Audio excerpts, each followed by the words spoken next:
Welcome to the first ever online University of St Andrews Global Burns Night.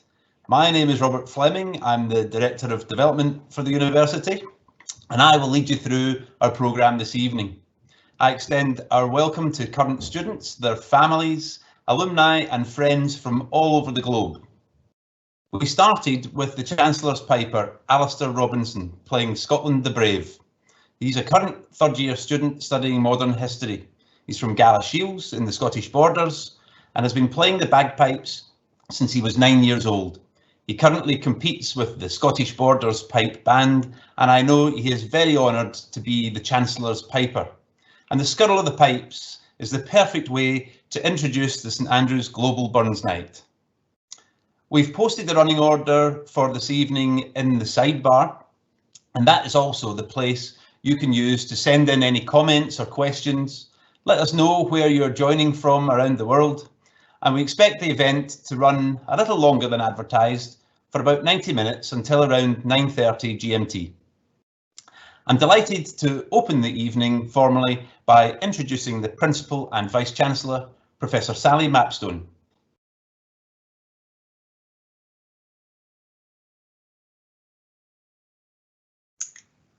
Hello everyone, wherever in the world you are joining us from. It's just past 8 o'clock in Scotland, and it's my pleasure to speak to you all from the wintry streets of St Andrews and to wish each of you the very warmest of Burns nights. Whilst you will know me as Principal and Vice-Chancellor of the University, some of you will also know that as an academic, I have spent my career working on medieval and early modern Scottish literature. The Scottish poet we celebrate this evening, Robert Burns, wrote a little later than that in the mid to late 18th century, but I am a huge devotee of Burns's poems and songs, so I'm looking forward to the wonderful programme we have for you tonight as much as anyone. It has been said of Burns that in his finest writings he belongs not to Scotland only, but to the world, and I hope that wherever you are tonight, you will feel that. We are privileged to be joined live this evening by two of the foremost experts anywhere in the world on Scotland's culture and history, and whose knowledge of Robert Burns in particular, his life, his milieu and poetry, is genuinely unparalleled. Professor Robert Crawford and Dr. Bill Sachs. Robert Crawford is Emeritus Professor at the University of St Andrews School of English, specialising in post-Enlightenment Scottish literature, contemporary poetry and modernism, particularly T.S. Eliot.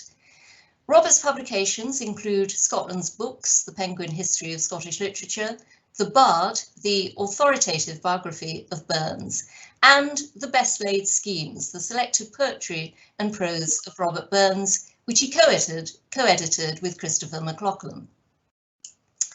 As well as being one of Scotland's foremost academics, Robert is one of Scotland's leading practising poets, and the insights he gives into Burns very much reflect that.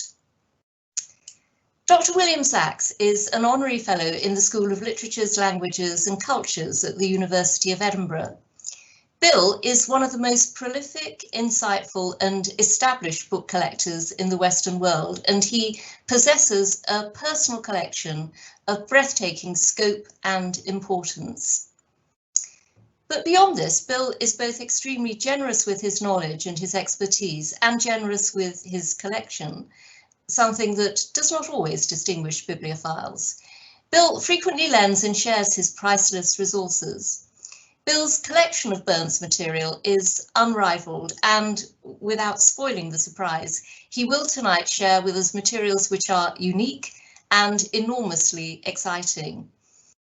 It must be added that Bill is also a kind supporter of the university, and our thanks are owed both for his participation this evening and for the generosity he shows toward our university year-round.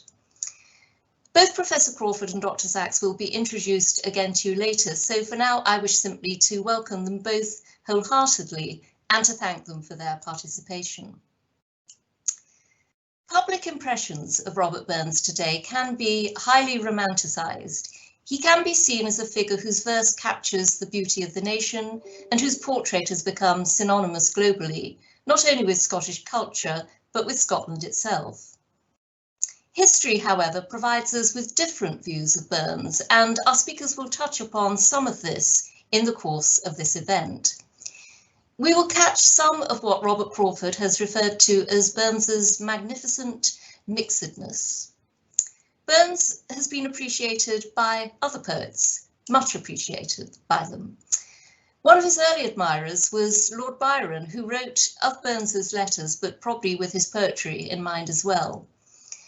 What an antithetical mind! Tenderness, roughness, delicacy, coarseness, sentiment, sensuality, soaring and grovelling, dirty and deity, all mixed up in that one compound of inspired clay. As we sample these antitheses tonight, we're all in for an immense treat.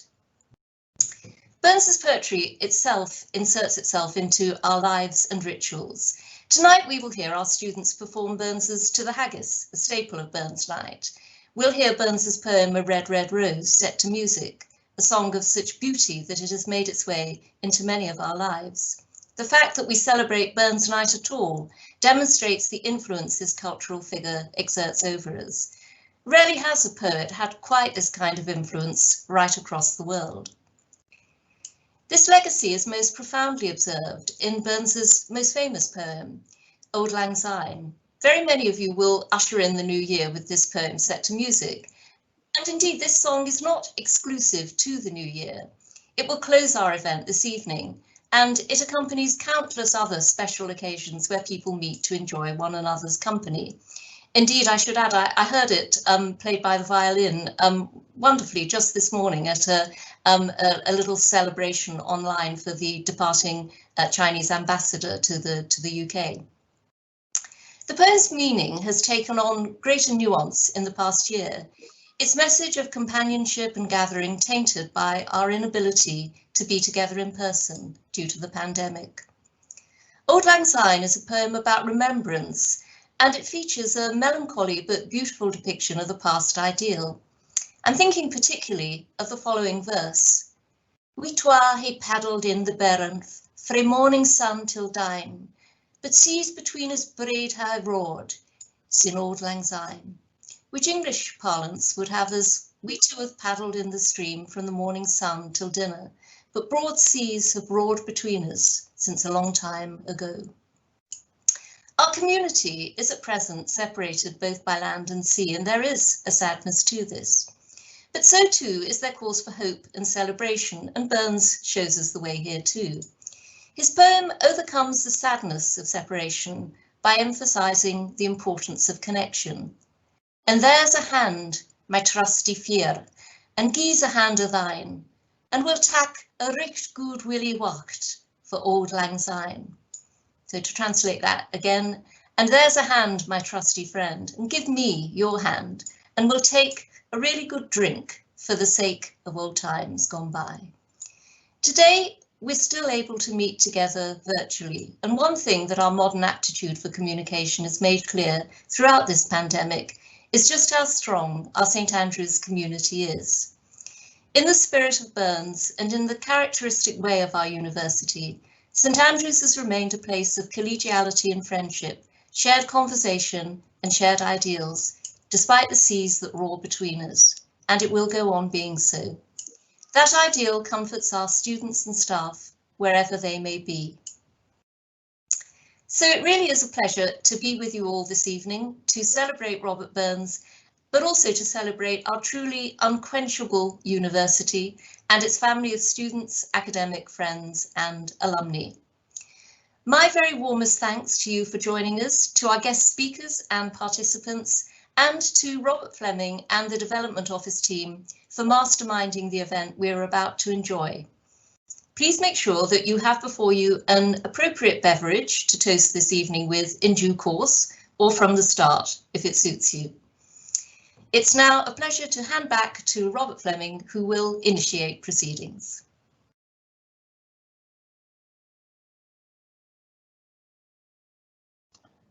Thank you, Principal. And before we move on, I just want to say, unfortunately, our chat bar doesn't appear to be working. We're busy behind the scenes, but if you can bear with us and use the email instead, alumni@st-andrews.ac.uk. That's alumni@st-andrews.ac.uk, and we'll monitor that email, and if I can get to any messages during the session, I will. We're delighted now to turn to the St Andrews student dance group, Highland Fusion, who take traditional Highland dancing steps and incorporate them into modern choreography. Performing earlier in a rather wet St Salvator's quad, where you will see our Hearts of Light installation as part of the university's Can Do programme. This dance is called Box and Whistle, which is inspired by the ceilidhs that we are all missing at the moment.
Fantastic there from the students of Highland Fusion. Now, no Burns night would be without the traditional fare of haggis, neeps and tatties, and with it, the address which Robert Burns penned, To A Haggis. Now, I've got my haggis at the ready, and I'm delighted that we have a gathering of 8 students who have each recorded a verse, and includes Dan Marshall, President of the Students' Association, and our student ambassadors. I should add, for anyone enabling the subtitles via the Microsoft Teams function, I highly recommend it is disabled for the reading of Burns, as it is likely to send the system into a tailspin. Foul your honest sonsy face, great chieftain o' the pudding race, aboon the mile you'll take your place, pinch, tripe or thern, will I your wordy o' a grace, as langs me arm. The groan and trencher, there you fill, your hurdy's like a distant hill, your pen would help to mend a mill, in time o' need, while through your pores the juice distill, like amber bead. His knife see rustic labor dight, and cut you up with ready slight, trenching or gushing in trails bright, like ony ditch, and then, oh, what a glorious sight, warm, reeking rich. Then horn for horn they stretch and strive, till talk the hindmost on they drive, to odd their wills will kites belive are bent like drums. The odd good men may like to rive, but think it hums. Is there that hour his friend ragu or olio that would stow a sou, or fricassee what macre spew? The perfect scunner looks down with sneering, scornful view on sick a dinner. Poor devils see him o'er his trash, as feckless as a withered rash. His spindle shank a good whiplash, his neve a knit. Through bloody flood or field to dash, oh how unfit.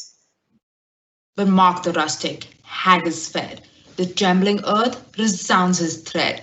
Clap in his woolly, neve his blade, he'll make a whistle, and legs and arms and heads will sned, like tap or thistle. You power wild make mankind your care, and dish them out to the billow fair. Old Scotland wants nae sinking ware that jumps and luggies, but if you wish our grateful prayer, gear at haggis.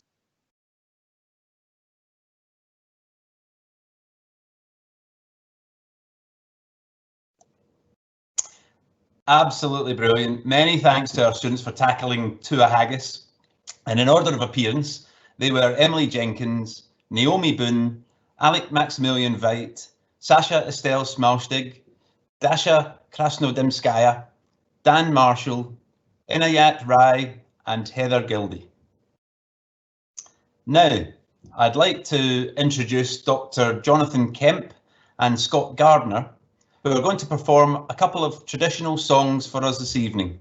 Jonathan is Head of Music and Technology here at the university's Music Centre, and he is joined by Scott, who is a former Bothy Ballad champion. Scott is from Forfar in Angus and is best known for singing the traditional songs and Bothy ballads of North East Scotland. Scott will introduce and sing two songs, the first of which is Partons in his Creel. Now, for those who don't know, a parton is the Scots word for a crab. A couple of songs. Start off with one from Orkney, a women's song really, but we are pretty secure in our masculinity. It's a song called Partons in his Creel, and parton is the Scots word for crab. And the basic plot of the song is that there's this girl who really fancies this guy, but the guy isn't going to be a particularly great provider, because when he's out fishing, he's trying to catch lobsters, but he's only able to catch partons. And at that time, partons didn't really have any value. They were just sort of discarded. So it's a song called Partons in his Creel, and it was written by the great Orkneyman Ali Winnick. Oh, my mother comes me young and silly, far young to Mary Willie, 17 come Christmas Day, to Willie's 23, and he's ever saved or striven, wouldn't gie the card a living, and the work that Willie's done is running after me. Willie's young and Willie's bonny, Willie has na muckle money, siller doesn't mean much when I canna loo him weel. Still I think I'd better tarry, bide a wee for a marry, no te Willie catches mair na partons in his creel. Oh, I lay in bed long this morning, heedless o' my mother's warning, turned and twisted a night long, but never closed a knee. While outside the stars were winking, sleep it wouldn't come for thinking on the loving words that Willie told to me. Willie's slow and Willie's lazy, Willie talks things over easy, Father says he's nothing but a train near the wheel. Still I think I'd better tarry, bide a wee for a money. No they will he catches murder partings in his creel. There's a peery craft among the heather, where he says we'll bide together, whilst he makes a living for his booty on the sea. A wee bit hoose is feather bigot, stoutly thatched and stoutly rigged, Kate and baby tak it up be Willie and be me. Willie stands around and whistles, Willie's fields is full of thistles, thistles never rocked a body, honey milk or meal. Still I think I'd better tarry, bide a wee for a marry, naughty Willie catches murder partings in his creel. Oh, my mother calls me young and silly, far out young to marry Willie. 17 come Christmas Day, the Willie's 23, and all he's ever saved or striven wouldn't gie the cat a living. All the work that Willie's done is running after me.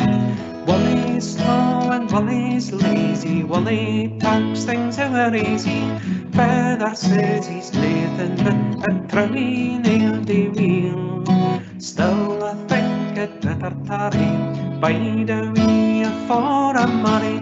Naughty Willie catches murder partings in his creel.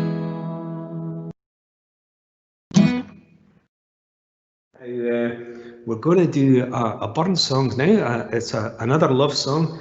They always say that Scotland has more love songs than it'll ever need, and this is definitely one of the best. Burns is "My Love Is Like a Red, Red Rose."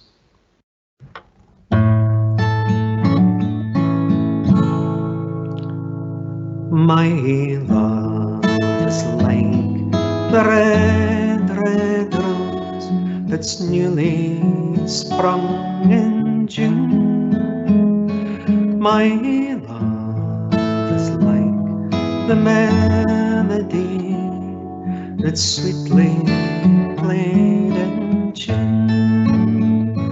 So fair art thou, my bonny lass, how deep in love am I, and I will love you still, my dear, till all the seas can dry, till all the seas can dry, my dear, and the rocks melt with the sun. It's I love you still, my dear, though the sands of life shall run. So fare ye weel, my bonny lass, and fare ye weel a while. It's I will come again, my love, though it be 10,000 miles, though it were 10,000 miles, my dear, though it were 10,000 miles, it's I will come again, my love, though it were 10,000 miles.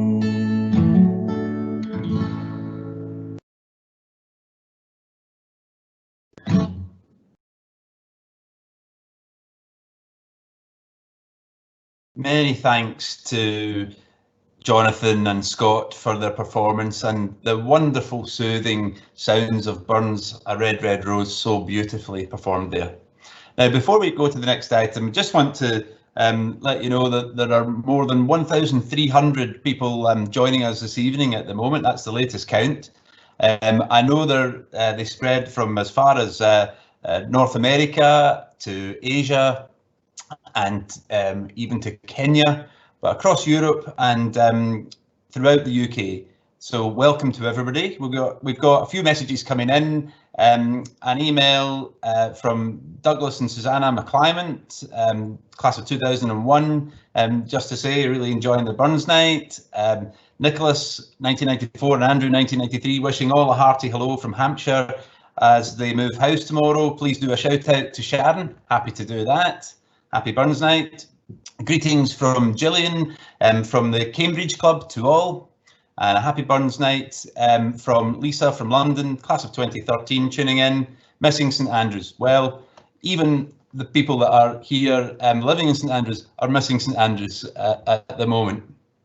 Now, I'm delighted to turn to Dr. Bill Zacks, who's a great friend and supporter of St Andrews, and we're very excited that he's been able to offer us an exclusive this evening.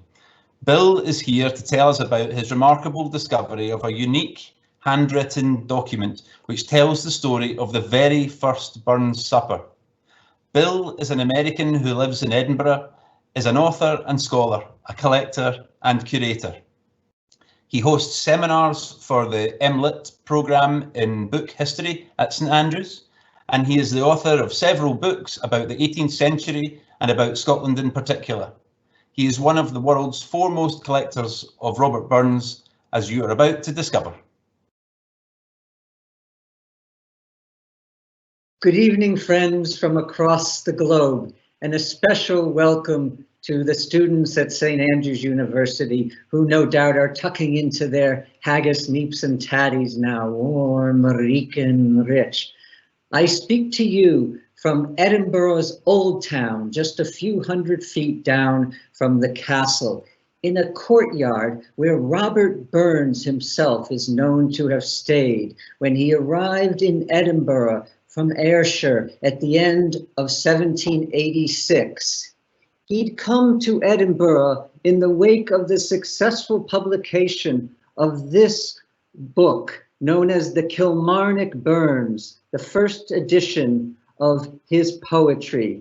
He published it in a way that might seem rather unusual and what might be called crowdfunding today. He gathered a group of friends and got them to each put a few shillings towards a copy. And with that money, he engaged the printer, John Wilson of Kilmarnock, to produce just about 600 copies of this book. The success was sudden and unexpected, and he arrived in Edinburgh on the strength of that, as I said. This copy is a particularly special one, not just because of the handsome engraving added to it, but because of the inscription, which I hope you can see on the screen. The copy belonged to the poet William Wordsworth, who admired Burns greatly and was influenced to a considerable extent by his poetry, the poetry of nature and the landscape, the poetry of the human heart. Burns arrived in Edinburgh with a particular purpose in mind. One, to produce a new edition of his poetry, an expanded edition, which has come to be known as the Edinburgh edition. This engraving, after a painting by Alexander Naismith, a copy of which you see behind me, was affixed to the frontispiece of the book. And the title page here, which I am trying to unveil for you, is seen here, published in the spring of 1787 in approximately 3,000 copies, again printed by subscription, and this time with the list of the subscribers for all to see. This special copy has a letter from Robert Burns in his own hand, which he wrote to his great friend Willie Nicol, a friend who we're going to come back to in just a moment. Burns is a wonderful letter writer, and I urge you, if you can, to read those passionate, those eloquent letters, as wonderful in many ways as the poetry itself. This edition is also noteworthy because for the first time in book form, we see the printing of the great poem, so beautifully recited by the students just now, To A Haggis. Here it appeared in the print in a book for the first time for all to read. Robert Burns, while he was in Edinburgh, made a plan to tour different parts of Scotland. It must be said that he did not make it to St. Andrews or to visit the university, but he came very close. Here is a map in an edition of his Highland journal, a trek which he took with his friend William Nicol. And you can see, I hope you can see, that he got as close as Dundee. But Burns' connection to St. Andrews came about in another way. There was a poet who was a student at St. Andrews for a time, and his name was Robert Fergusson. Fergusson attended the university in the late 1760s, and at that time was writing poetry, often in praise or criticism of the professors of the day. Fergusson was about to be expelled by the principal for what was described as riotous behavior, but he placated the professors with his eloquent words and was able to stay on to continue his studies.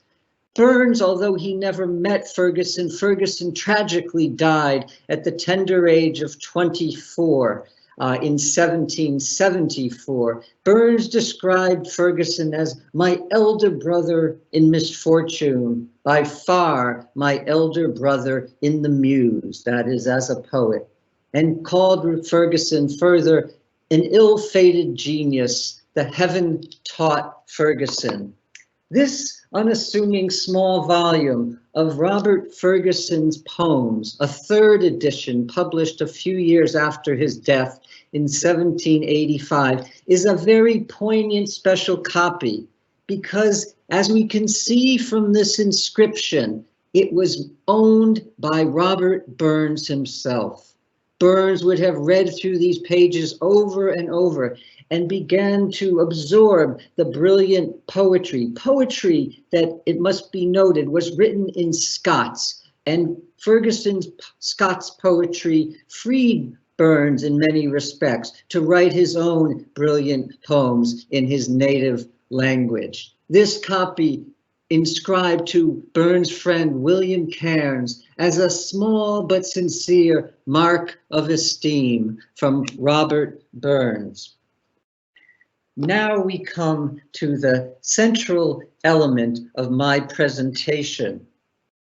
It's a very unassuming and rather worn document, stained and faded by all the elements that might have befallen it. And if you can see up close, and I should mention that in a brief PowerPoint, I will be showing you the document up close so you'll have a chance not only to see it more clearly, but there'll be a transcription of the poem that is written here.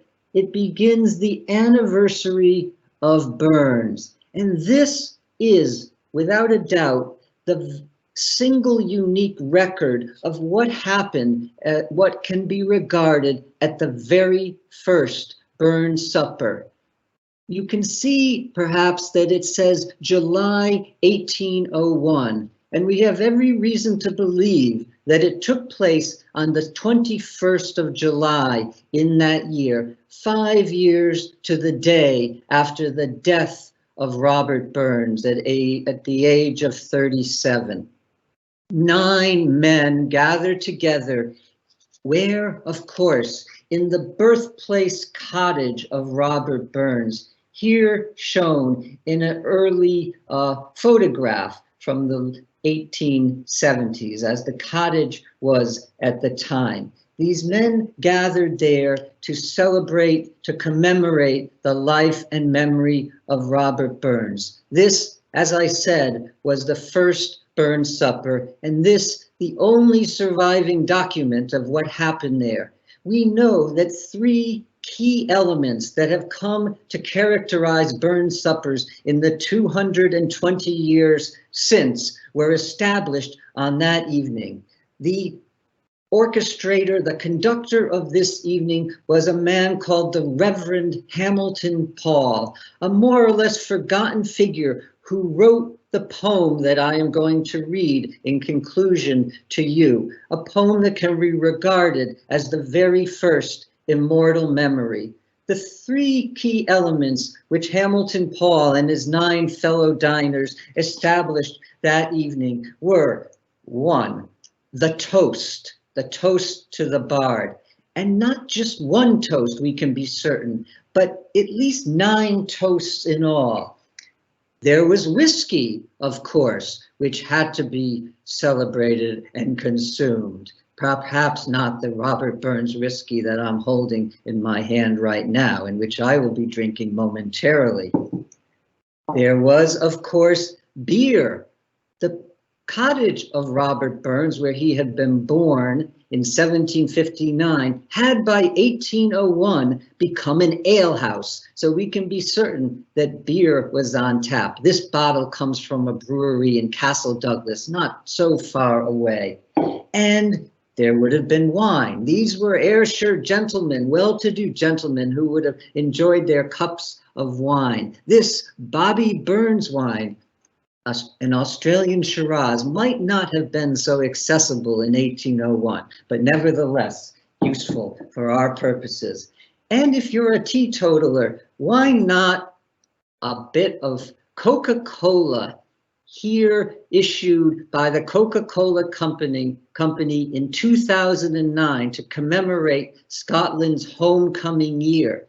I only learned today on a program on iPlayer, BBC iPlayer, called Burns in America, that the inventor of Coca-Cola and the founder of that company, Dr. Jacobs, actually went to the trouble of reconstructing the birthplace cottage that we can visit today in Alloway outside of Atlanta. And there, ever since, Burns suppers have been held, marking the very first place where Hamilton Paul and his friends gathered.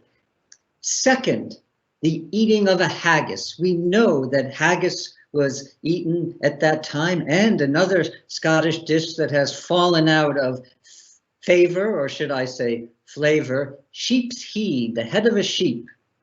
We can find a recipe for that for next year's Burns supper. And of course, the poem To A Haggis, we know, was recited on that occasion. And a third, more general element was part of that first celebration. The commemoration of Burns the poet and Burns the man, and together with that, the singing of Scottish folk songs, which Burns had himself done so much to develop and create. One of the items in my collection I like best is this first appearance of the poem, the song rather, that we heard performed earlier, The Red, Red Rose. I hope you can see it here, in print from 1794 with the music for the first time. And this beautiful title page, engraved title page with musical motifs. Now we're going to kick over to the PowerPoint so that we can, you can see the, there we go. Now here is the Reverend Hamilton Paul shown in profile, the organizer of the event. And in the next slide, you'll see the cottage in 2 different versions where the event, the first Burns supper, took place in July of 1801. The following year, in fact, the Burns supper took place in January, but we'll come back to that in a moment. Not on January 25th, I hasten to add, but on the 29th of January. It wasn't for several years until that date was corrected. And in the next slide, we can see the names of the 9 gentlemen who attended that first dinner, the great and the good of Ayrshire, a number of whom had known Burns personally, were mentioned in his poetry or the dedicatees of certain poems.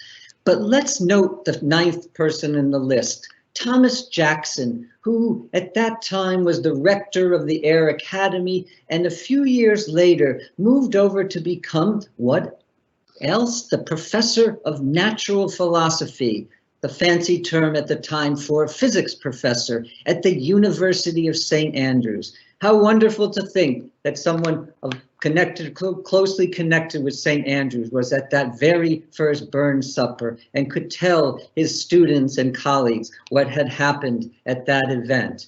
The next slide, please. Now here we see the poem itself. I hope it's clear to you from the image there. Damp stain, there's a few lines, in fact, which we can just about make out. We need the professor of physics to help us decipher some of those blotted out lines.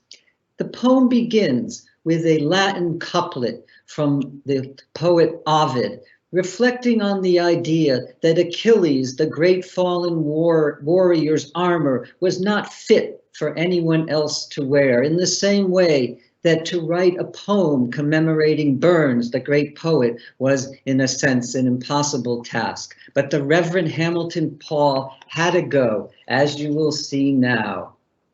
And this, of course, as I said before, is the first immortal memory heard this evening for the very first time since it was first spoken 220 years ago today. Had Burns survived, vain were my feeble lays. Himself had sung, himself had worn the bays. Here, let me kneel and kiss the precious earth, forever hallowed by the poet's birth. When, bright spirit of the bard, descend and hail once more the patron and the friend, who for thee, living, wove the wreath of praise, and now a tribute to thy memory pays. What must the movements of my soul have been, had I the bard in all his glory seen? Hamilton Paul had never met Burns, a regret, of course. Where'er this image in my burning breast, ... for the moment, not to be expressed. Where'er I look around on grove and green, from this blessed spot thy magic gilds the scene. Here stands the kirk in which thy wizard power conjured hobgoblins at the midnight hour, a reference to Tam O'Shanter. And dune in wild meanders winds along, mid banks that bloom forever in thy song. Through fairy scenes there wanders wood-crowned air, scenes of thy love, thy musings, and thy care, while rivers roll their torrents to the main, while dewy clouds refresh the thirsty plain. So long, sweet bard, thy heavenly strain shall flow, inspiring joy or mitigating woe, while youthful bards delight to strike the lyre and pay their court with rapturous desire to objects half infernal, half divine, man's bane and bliss to women, wit, and wine. So long thy amorous ditty shall be sung, and breathe enchantment from the virgin's tongue. So long each tale of thine, each story droll, shall add new luster to the sparkling bowl.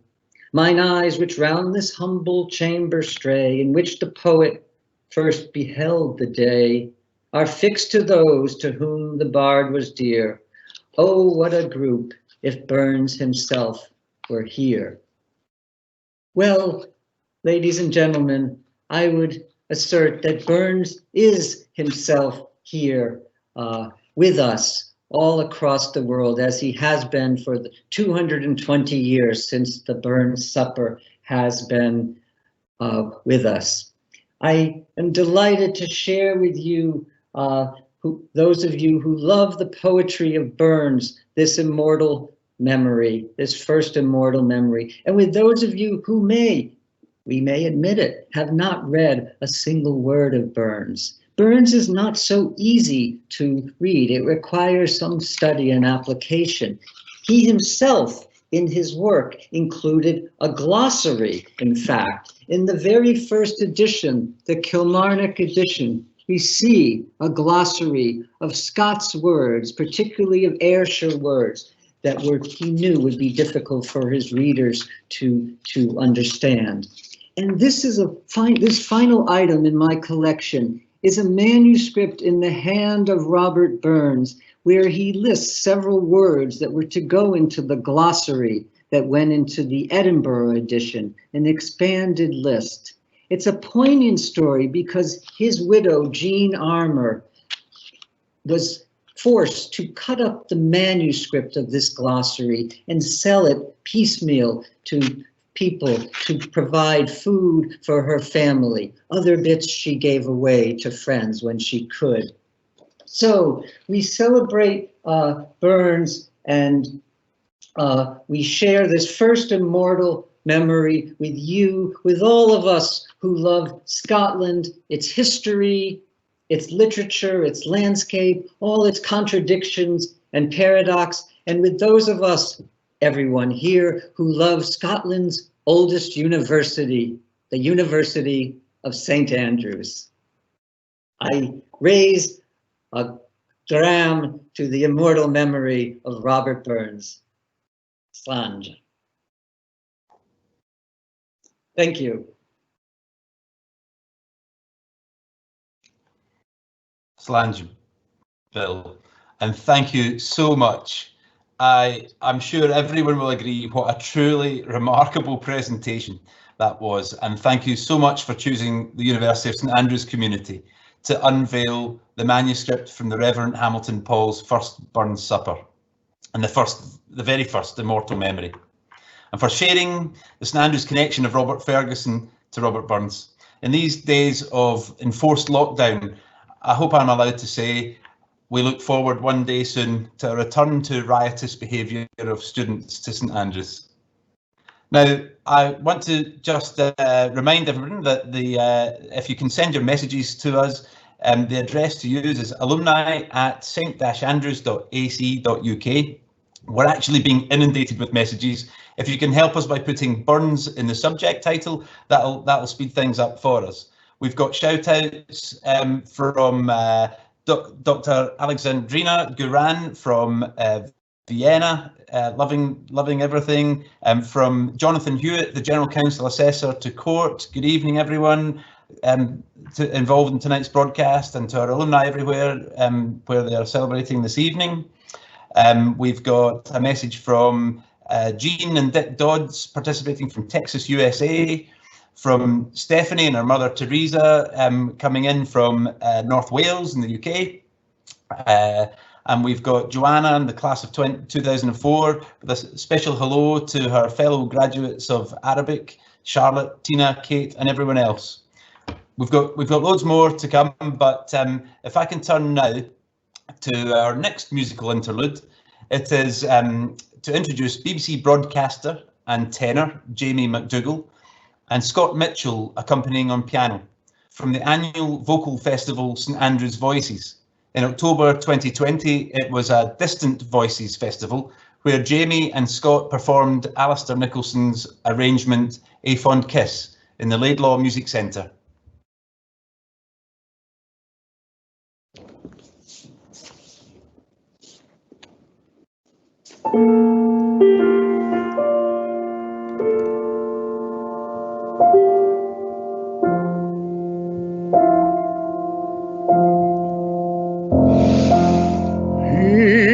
Fond kiss, and then we sever. If farewell, and then forever. Deep in heart-wrung tears, I'll pledge thee. Warring sighs and groans I'll wage thee.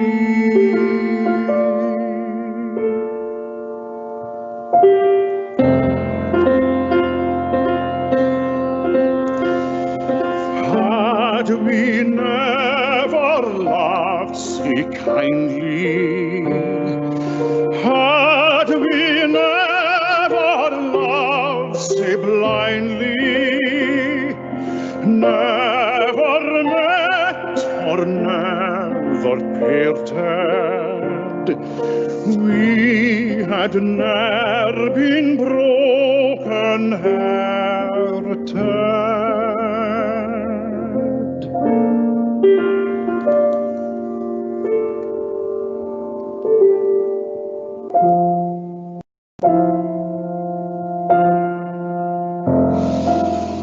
Fare thee well, first and fairest. Fare thee well, the best and dearest.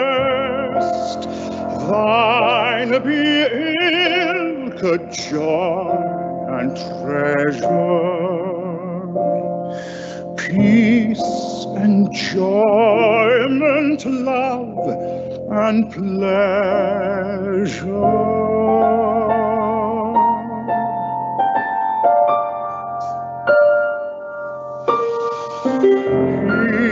Fond kiss and then we sever. Hey, farewell, alas, forever. Deep in her drunk tears I bled thee, warring sighs and groans I'll wage thee.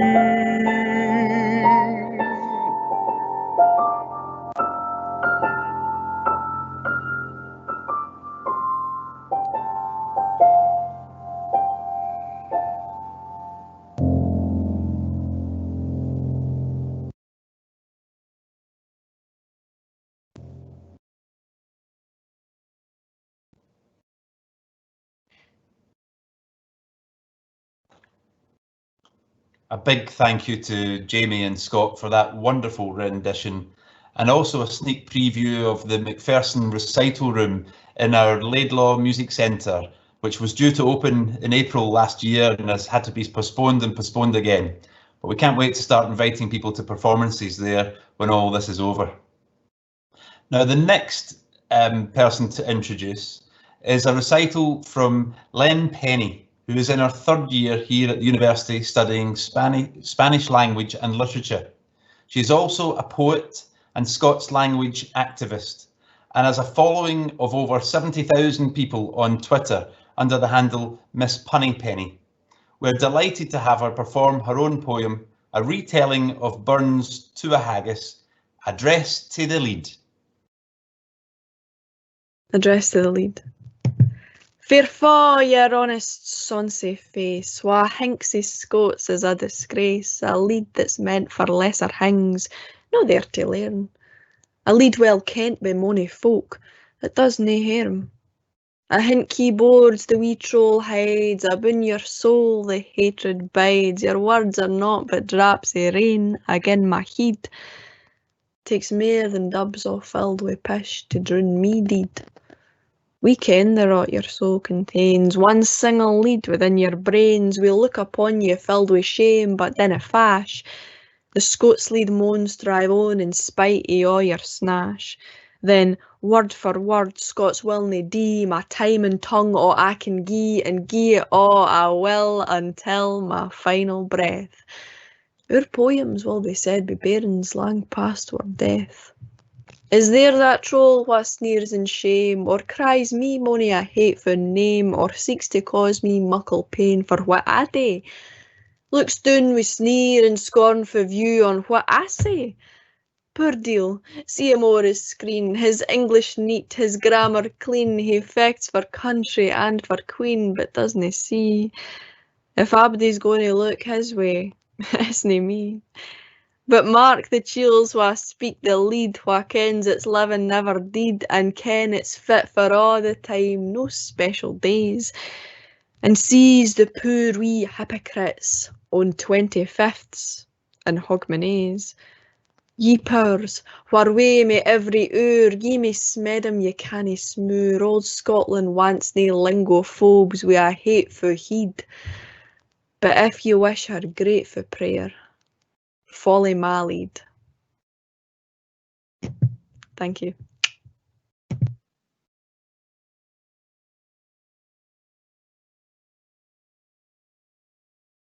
Absolutely brilliant work from Len Pennie there. Wonderful to hear her keeping the Scots language alive and well. And she has been one of the stars to emerge from this protracted lockdown with her daily Scots word of the day, which I highly recommend to you. Give her a follow on Twitter.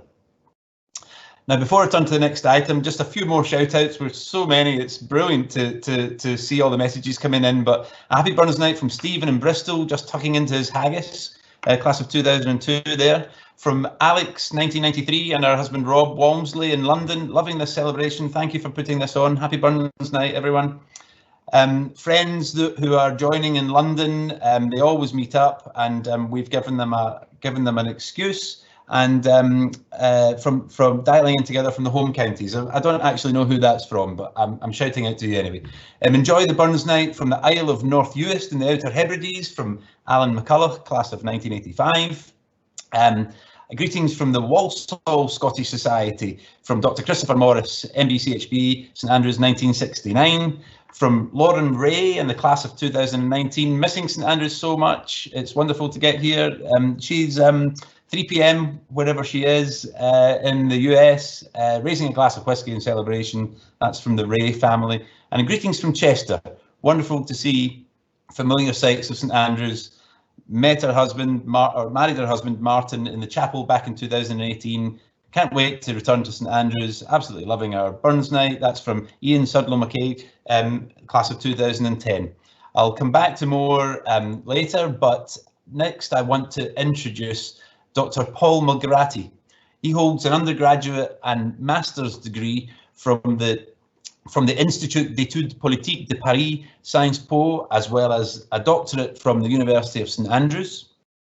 In 2020, he completed his thesis, Robert Burns in Scottish Politics 1914 to 2014, an interdisciplinary study exploring the contested legacy of Scotland's national bard from Victorian unionism to 1940s socialism and contemporary nationalism. Dr. Paul Malgrati. Hello everyone, and happy Burns Night. I am Dr. Paul Malgrati, and I'd like to say a few words to you about my PhD, Robert Burns in Scottish Politics, 1914 to 2014, which I completed exactly a year ago at the University of St Andrews in the schools of English and History. Robert Burns is Scotland's national poet, Scotland's best known, most influential poet, but also Scotland's most debated and contentious literary figure. Burns wrote at the time of the French Revolution, a time of tremendous political change throughout Europe, and this changeability actually also applies to Burns's versatile verse. Burns's poetry features poems and songs as diverse as patriotic odes, egalitarian lines, also royalist songs. So as you can imagine, these lend themselves to interpretations from across the political divide, and actually since the time of Burns's death 225 years ago exactly, I think, Burns's myth and poetry, because they have become so popular in Scotland, have also been appropriated by all political movements. All of them, at least in Scotland, from communists to fascists and from unionists to Scottish nationalists. So what I studied in my thesis really is the way political change throughout the last 100 years has affected the way Scottish people tend to remember Burns. And to put things maybe a bit more bluntly, I looked at the way Burns has come to being seen as a mostly unionist icon in the 19th century, at a time when Scotland's participation to union and empire was basically taken for granted, to the present time when Burns is increasingly associated with the issue of Scottish self-government and the struggle for Scottish independence. So as explained in my thesis, the key actor in this shift, right, from unionism to nationalism was, interestingly, neither the Conservative Unionist Party or the Scottish National Party, but the more in-between Scottish Labour movement. In fact, Labour is key to my argument, because indeed it is the rise of Labour, of the working class, of the trade union movement in Scotland throughout the 20th century but especially in post-war years, in the 1940s, 1950s, this is that encouraged the now widespread reading of Burns as an egalitarian poet, a poet of the common man, caring for the poor and yearning for international solidarity. This reading of Burns is really epitomized in his song from 1795, A Man's a Man for All That, which some of you perhaps may have heard of. This revolutionary song in which Burns defends honest poverty against vain aristocrats, calling for the day that man to man the world o'er shall brothers be for all that, which is the last line of the song. Such a radical socialist approach to Burns had been mostly marginal during the 19th century, at a time when more conservative or liberal interpretations of the bard as a pious or thrifty, meritocratic individual genius prevailed. By contrast, 1940s Scottish politics saw Burns's radical, egalitarian reading enter the mainstream as a kind of mirror, if you wish, to the nascent welfare state and to the new social democratic identity of post-war Britain. But things began to change once again, this time in a more nationalistic way after the 1960s, with the combined effects of decolonization, shattering Britain's imperial identity, and probably even more importantly, with the consequences of Thatcherism, undermining the foundations of the welfare state against the opinion of a majority of Scots who at the time still voted for Labour. So due to that, Burns's egalitarian qualities began to be claimed not as British social democratic values, as they had been since the war, but actually more as specifically Scottish traits, which were now lacking political representation in the British political system. And despite devolution in 1999, when the Scottish Parliament was created, the shift of emphasis was still very much defines Burns's reception today, right? At a time when, okay, Scottish Labour has collapsed, but when the SNP-led Scottish government, and Nicola Sturgeon, for instance, actually, blend the egalitarian reading of Burns with nationalist demands. So the egalitarian construction of Burns by Labour during the 20th century is now brought together with a more patriotic nationalist pro-independence take on the poet. So to conclude, now I would say that my study, which takes us from Burns's reception first in Victorian Unionist Scotland to the mid-20th century Labour Scotland, and finally to the increasingly nationalist Scotland of today, I would say that this overall reminds us that poetry is a very shifting ground at the end of the day on which to build a national identity. And I think that was really the message I was trying to convey in that piece of work. And so on that note, I'd like to wish all my fellow alumni from the University of St Andrews a very wonderful Braw Burns night, hoping as well that this is the very first and very last Burns night that we do virtually, and that we'll find ways from next year to reconvene properly. So yes, a very good night, everyone. Thanks for listening to me. Goodbye.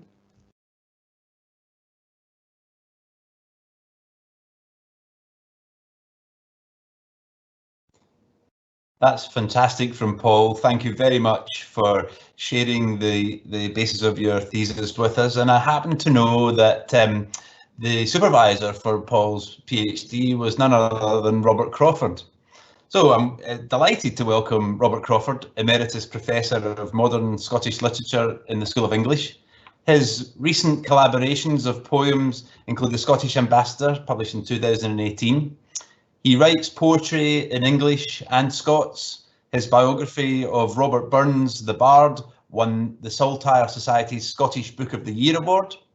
With his former St Andrews colleague Christopher McLachlan, he co-edited The Best Laid Schemes. an edition of Burns' poetry and prose which was described in the New York Review of Books as the best of its kind.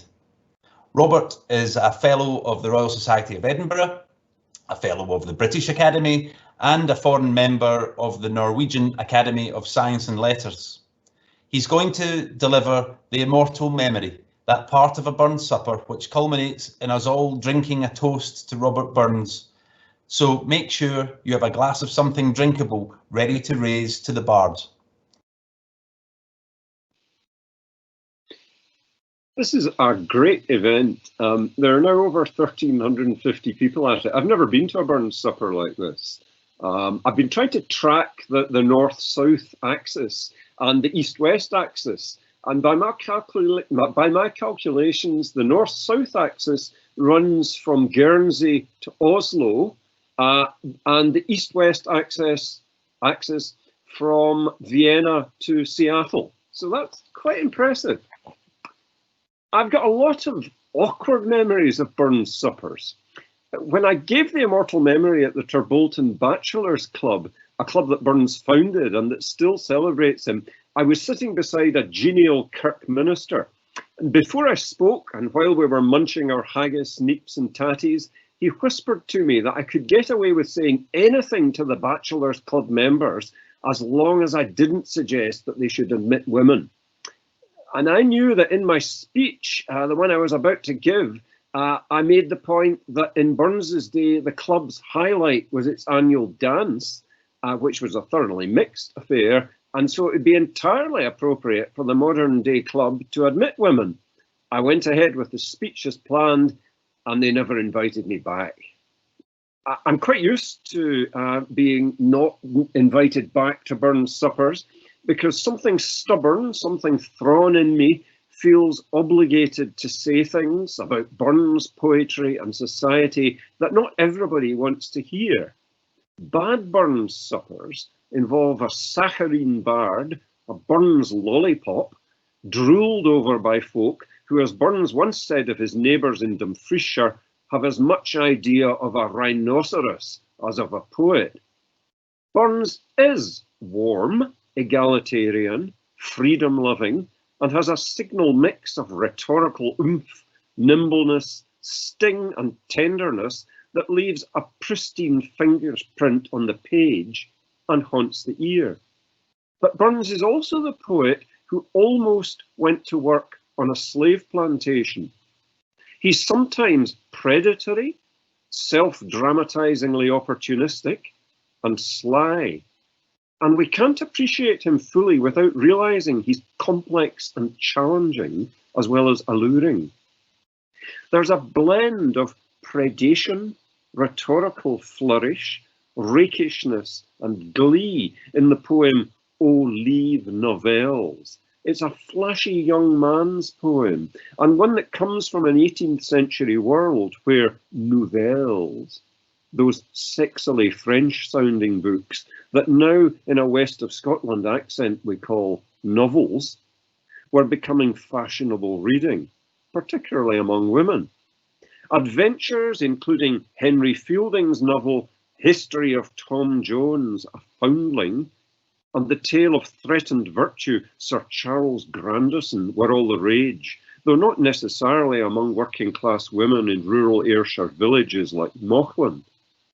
Flaunting his own dandiacal rakishness, Rob Burns from Mossgiel Farm in Ayrshire rather flatters the young female beauties of the village, the Mauchline Belles, one of whom, Jean Armour, he would soon make pregnant and eventually marry. But there's a plumage display of predation fused with the undoubted charisma in his poem.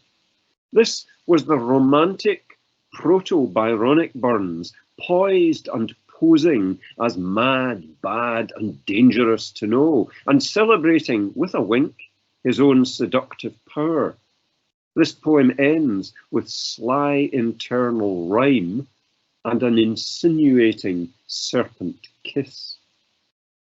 O leave novels, ye Mauchline Belles, you're safer at your spinning wheel. Such witching books are baited hooks for rakish rooks like Rab Mosgiel. Your fine Tom Jones and Grandisons, they make your youthful fancies real, they heat your brains and fire your veins, and then you pray for Rab Mosgiel. Beware a tongue that's smoothly hung, a heart that's warmly seems to feel. That feeling heart but acts a part, 'tis rakish art in Rab Mosgiel. The frank address, the soft caress, are worse than poisoned darts of steel. The frank address and politesse are all finesse in Rab Mosgiel.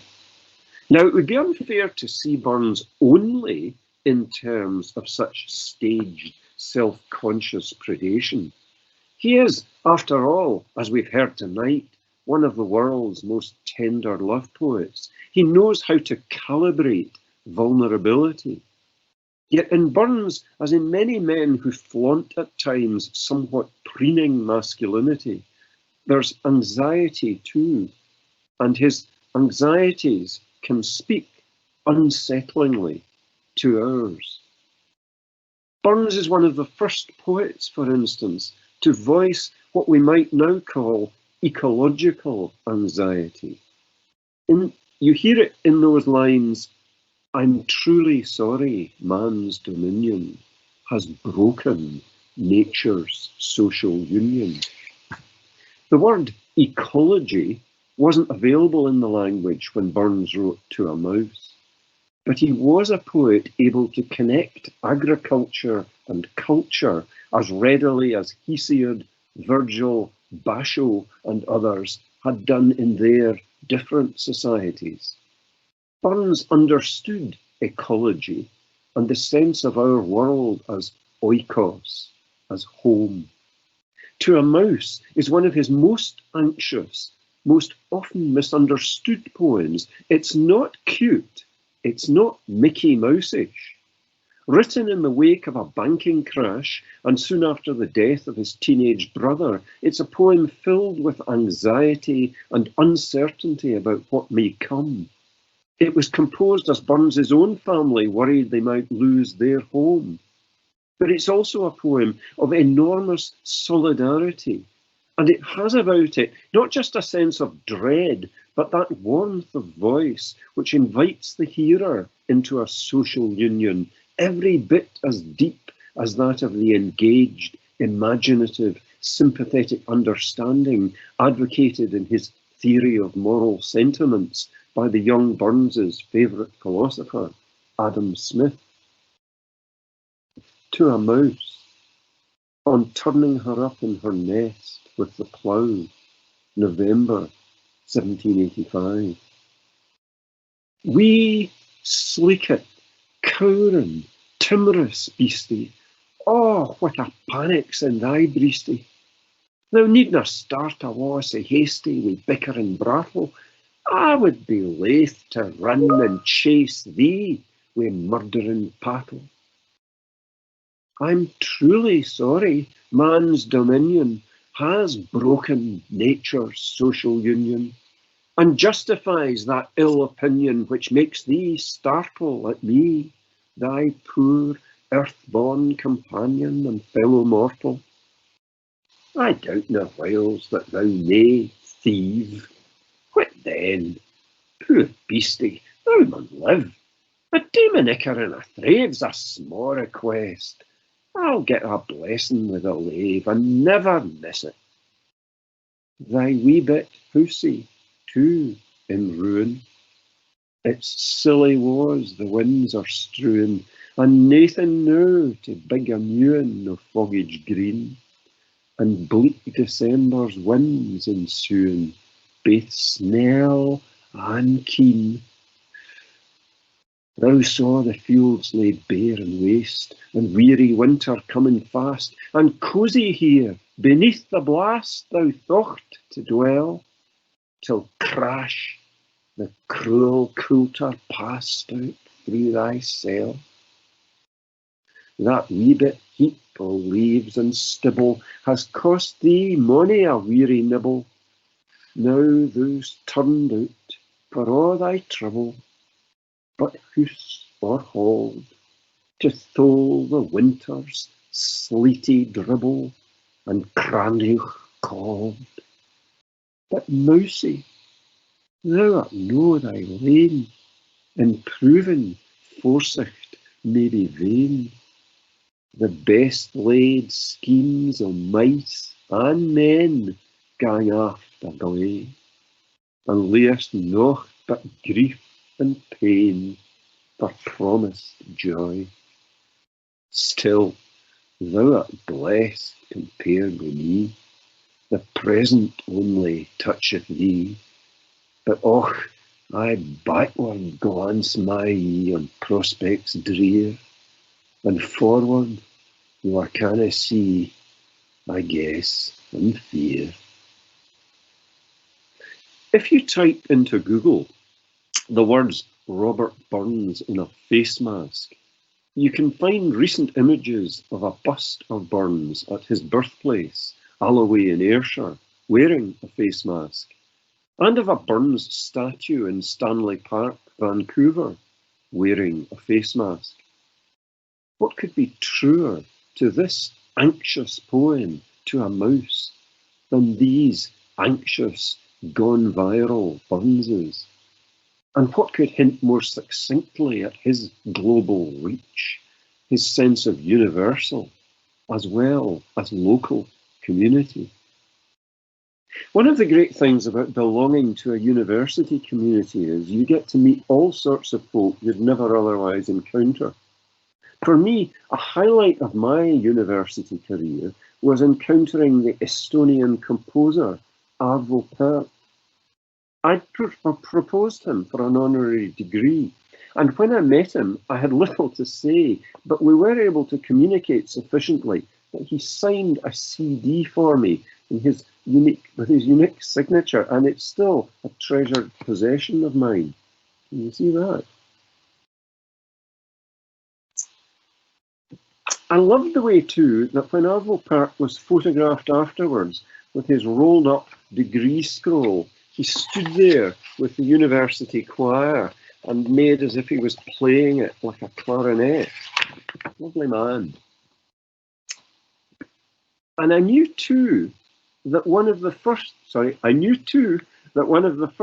Anglophone or Scotophone poems that Pärt had encountered at school in Estonia was Burns's My Heart's in the Highlands, and that later he'd made a remarkable musical setting of that song. To me, this poem's about the wide open spaces of Scotland, and it probably hints at Burns's Jacobitism. But for Pärt, slowed down and rendered celestial, the poem becomes a song of longing for an other world. Now, I'm not going to sing it to you because that would break the internet, but its use of plungent repetition, something that Burns is a master of, is apparent when spoken, I think, as well as when sung. Either way, for all of us now here in lockdown in our own nests, it's surely this poem, My Heart's in the Highlands, that's Burns's poem for us here and now, with its sense of opening out, its plangent music, its hints at other meanings at once subtly complex and arrow simple. My heart's in the Highlands. My heart is not here. My heart's in the Highlands, a-chasing the deer, chasing the wild deer and following the roe. My heart's in the Highlands, wherever I go. Farewell to the Highlands, farewell to the north, the birthplace of valour, the country of worth. Wherever I wander, wherever I rove, the hills of the Highlands forever I love. Farewell to the mountains, high covered with snow. Farewell to the straths and green valleys below. Farewell to the forests and wild hanging woods. Farewell to the torrents and loud pouring floods. My heart's in the Highlands. My heart is not here. My heart's in the Highlands, a-chasing the deer, chasing the wild deer and following the roe. My heart's in the Highlands, wherever I go. Ladies and gentlemen around the world, I invite you to raise a glass now, whether of Highland malt or lowland iron brew, and toast the immortal memory of Robert Burns. Robert Burns.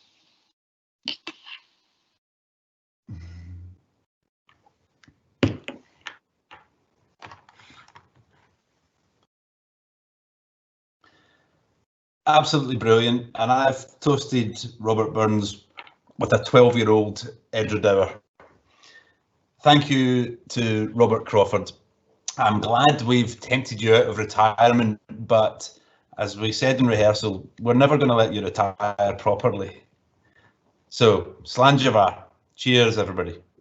Now, to a few shout-outs, we've got a little bit of time to say greetings from Alex and Susan Fleming. They're no relation, but I know them well in Washington, DC. Hello there. A shout out from to Michelle and Kurt Richardson in Ottawa, Canada, along with their St Andrews baby Ivy Richardson.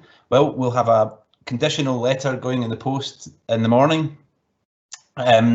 We've got so happy to participate in the St Andrews family, the McAllisters from New York City. We've got thanks for shouting out to Anna in Portland, Emma, David and Lucy in London, and John in New York, watching it and loving it, class of 2014, 15 and 17. Greetings from Australia to all. Loved the story of the very first immortal memory. Shout out to all graduates from the year of 1979. That's from Ruth Henderson and Bill Boyd, class of 79. We're getting such large numbers of emails. We're going to try and collate as much as we can, and we'll send it out in an outpouring tomorrow if we can. Hello from Oslo, watching with my dad and enjoying whiskey. Thank you so much for this. It's making me feel very nostalgic, but also connected again to Scotland and to St Andrews. Slanja from Anne Maria, in Maths and Philosophy class of 2019. Very much enjoying the evening. Can I please do a shout out to my mum, who is also listening, that without her help, I would never have been able to achieve everything that I have. That's best wishes from Jemima Adam. Lovely message there. I think Jemima has moved back to Scotland because she misses us so much. Glad to hear that. Enjoying the fabulous evening. Absolutely loved Bill talking about Burns and sharing of all his books with us. Having to do a little bit of translation for my English husband, who is loving this too. I'm sure you're not alone. That's from Lisa, the class of 97, and her husband Mark. Loving the event from East Sussex, and I know my mum is watching from Lancashire. If you could give her and all families separated by COVID at the moment a shout out on Burns Night, a night of coming together. That would be amazing. Well, Lisa Prickett graduated in 2006. I think you speak for an awful lot of people on tonight. Oh, this is a challenge from Carl Gustav Gordon. My wife and I have a little moment of pride here, both being alumni and thoroughly enjoying your event. It has now been adopted as a Burns Night tradition. We hope you keep it going. Thanks, Carl. We'll have words in the morning. Great to join you from Australia, where it is also Australia Day as well as Burns Night. This is from Stuart Price, class of 1993. I'm proud of his birthplace of St Andrews. And so we don't need to have another excuse to raise a glass to Australia Day. And I'll see if I can manage another couple. This is Patrick calling in from Chad in Central Africa. How about that? Proud father of Neve, first year English student. So we've got so many messages coming in, but there's a couple of messages saying what a fabulous find Len Pennie was. And if I could reread her Twitter handle, it's Miss Money Penny. If you search for Lenny Penny, you'll find her there. As I said, we'll try and circulate as many of these messages of goodwill to one another when we can collate everything.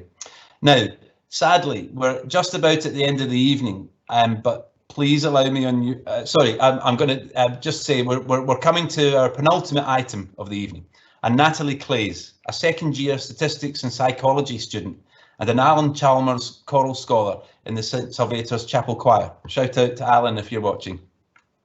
Growing up in Stirlingshire, she began music lessons from a young age. Before coming to St Andrews, Natalie attended the Junior Conservatoire of Scotland for several years, initially specialising in piano and violin before switching to voice and piano. Natalie has also sung with the National Youth Choir of Scotland, including performances in London, Paris and New York. Today she will be performing by Yon Castle Waugh, a traditional Scottish song with lyrics by Robert Burns, as well as a fiddle introduction.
Okay, Sadly, we really are just about out of time and at the end of the evening, but please allow me on your behalf to thank all our participants this evening one more time.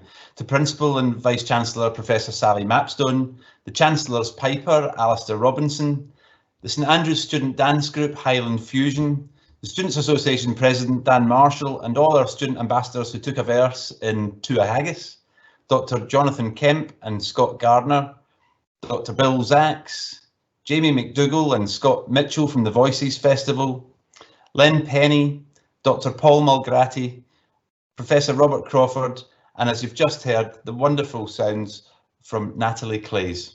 And thank you to all our students and their families, to staff, to the many alumni clubs whose members are gathered in isolation, and to our alumni and friends joining us from all over the world this evening for the University of St Andrews Global Burns Night.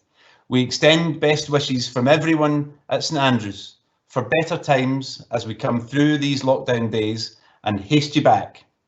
Our final item is an invitation to you to join the University Chapel Choir, directed in this recording by University organist Tom Wilkinson, to sing along with words displayed on screen to Auld Lang Syne. Should all acquaintance be forgot and never brought divine? Should all acquaintance be forgot and Auld Lang Syne? For Auld Lang Syne and for Auld Lang Syne.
Lang Syne.